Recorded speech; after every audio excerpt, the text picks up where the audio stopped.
Before you can manage your own anger, you need to be aware of what anger is and isn't. Unfortunately, myths about anger abound. Here are some of the myths we want to dispel right from the get-go. If you don't express anger, you just might explode. The truth is, the more often you express anger, the more likely you will feel angry in the future. On the other hand, appropriately, carefully expressed anger can help you. So keep listening. Males are angrier than females. If by angrier you mean how often people experience anger, it's simply not true that men are angrier than women. Surveys show that women get mad about as frequently as men. Men and women may express anger a little differently, but research has been inconsistent on that issue. Anger is bad. Anger serves a variety of positive purposes when it comes to coping with stress. When controlled, it can energize you, improve your communication with other people, and defend you against fear and insecurity.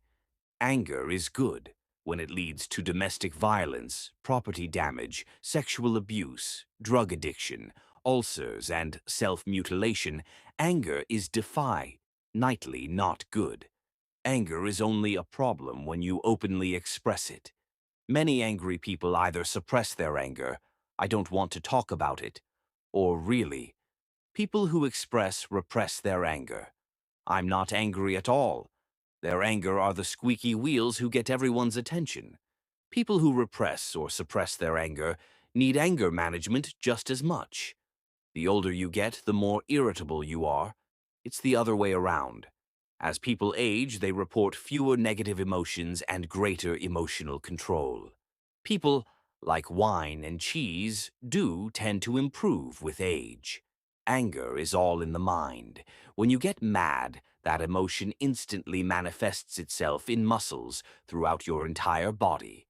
The hairs on the back of your neck, your blood pressure, your blood sugar levels, your heart rate, your respiration rate, your gut, even your finger temperature. It warms up, long before you're fully aware of what's happening. Anger is all about getting even. The most common motive behind anger has been shown to be a desire to assert authority or independence, or to improve one's image, not necessarily to cause harm. Revenge is a secondary motive. A third motive involves letting off steam over accumulated frustrations, again with no apparent intent to harm anyone else. If you don't express anger, you'll be seen as weak. Not so. In fact, a calm, measured, assertive response not only works better, but also is quite powerful. People with anger problems have low self-esteem. In fact, sometimes they do. However, a much more common companion of anger is excessively inflated self-esteem. Only certain types of people have a problem with anger. You can easily find angry truck drivers, college professors, physicians, grandmothers, lawyers, policemen, career criminals, poor people, millionaires, children, the elderly, and people of various ethnicities, nationalities, and religions. Anger is a universal emotion. Anger results from human conflict. Sometimes yes, sometimes no.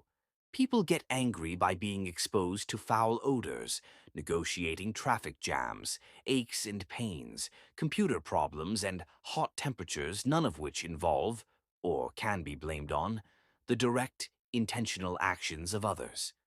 Emotion can be thought of as a compound word.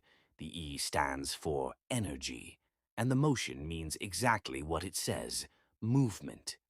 Emotions move you to act in ways that defend you from threat, lead to social attachments and procreation, cause you to engage in pleasurable pursuits, encourage you to reattach after some type of meaningful loss, and push you to explore your environment. Without emotion, life would stand still. Emotions are, by their very nature, meant to be brief, transient experiences. Typically, they come and go throughout the day, moving you in various directions, as evidenced by changes in your behavior. Not acting on an emotion like anger is unnatural and, in some instances, can be unhealthy. Emotions reflect changes in physiology, elevations in blood pressure that are usually harmless heart rate, blood sugar, and muscle tension because they're short-lived, that is, if you express them in a reasonable way. Emotions that aren't expressed remain trapped within your body, causing and that can be deadly, sustained state of physiological tension. Suggesting that anger is either expressed or unexpressed is actually untrue. All anger is expressed. The question is how. You probably think that you're expressing your anger when you do so in a way that other people can see, hear, or feel. Otherwise, you figure, you're not expressing it. But the reality is some of it in ways that aren't observable. Right, that all anger is expressed, be a way.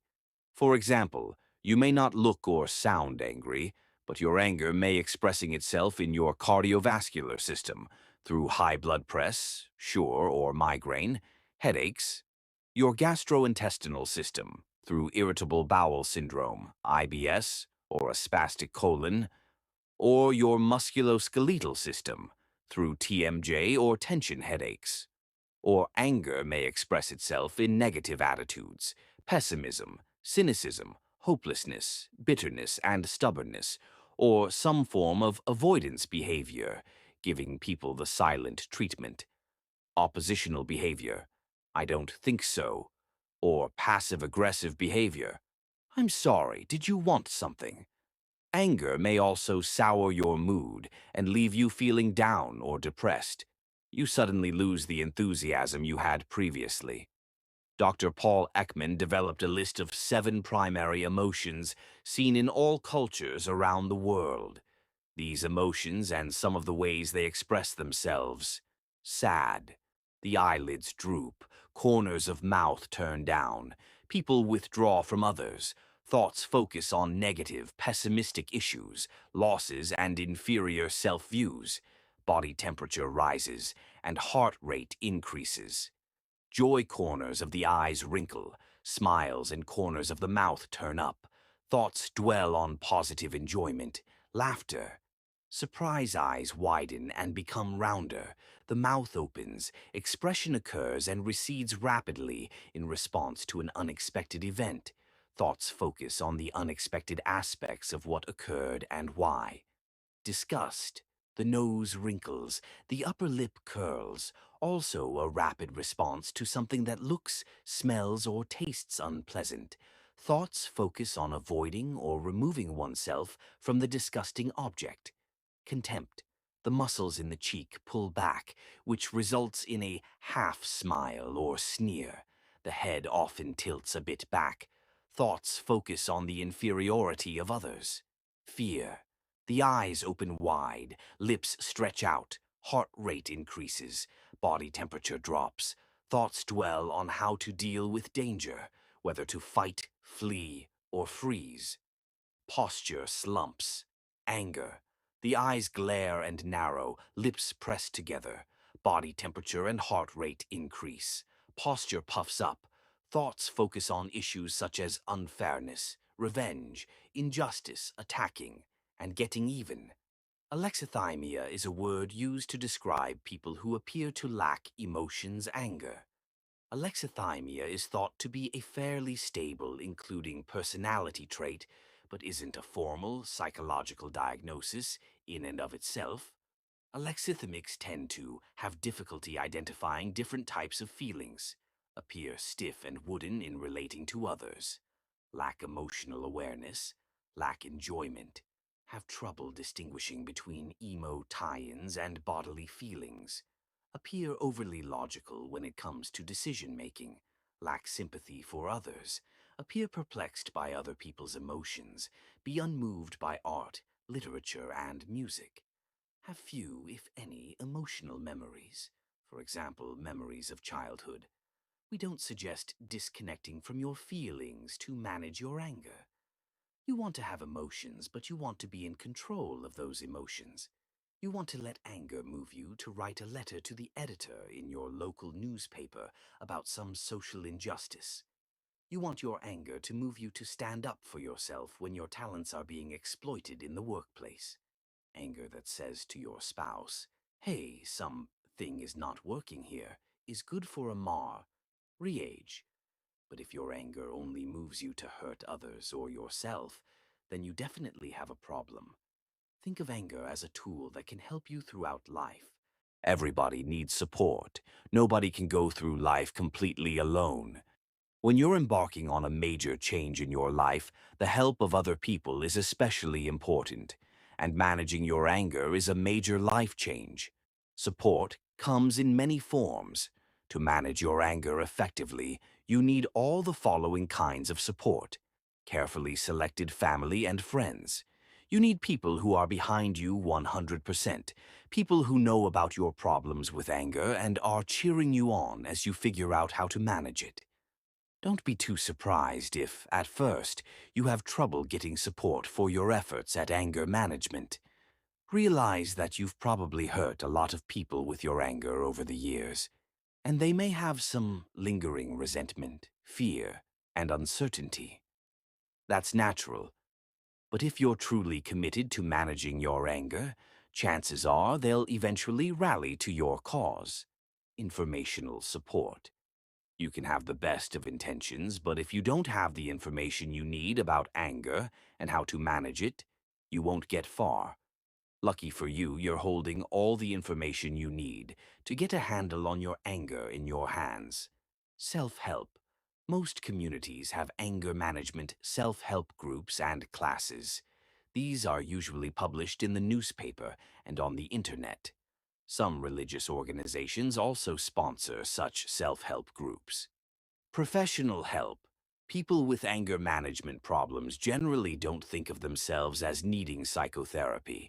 However, a trained, licensed therapist, counselor, psychologist, or psychiatrist usually has important skills that can help you turn away from anger.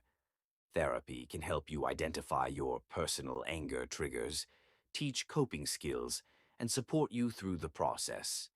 And therapists would gladly work with you on getting the most out of this book as well. We suggest that you refrain from exploring medications for your anger management problems unless your difficulties are extreme and you haven't gotten very far with self-help and professional assistance. Most of the medications for anger issues are quite powerful and have serious side effects. If you do choose this option, make sure you go to an expert at prescribing medications for mental health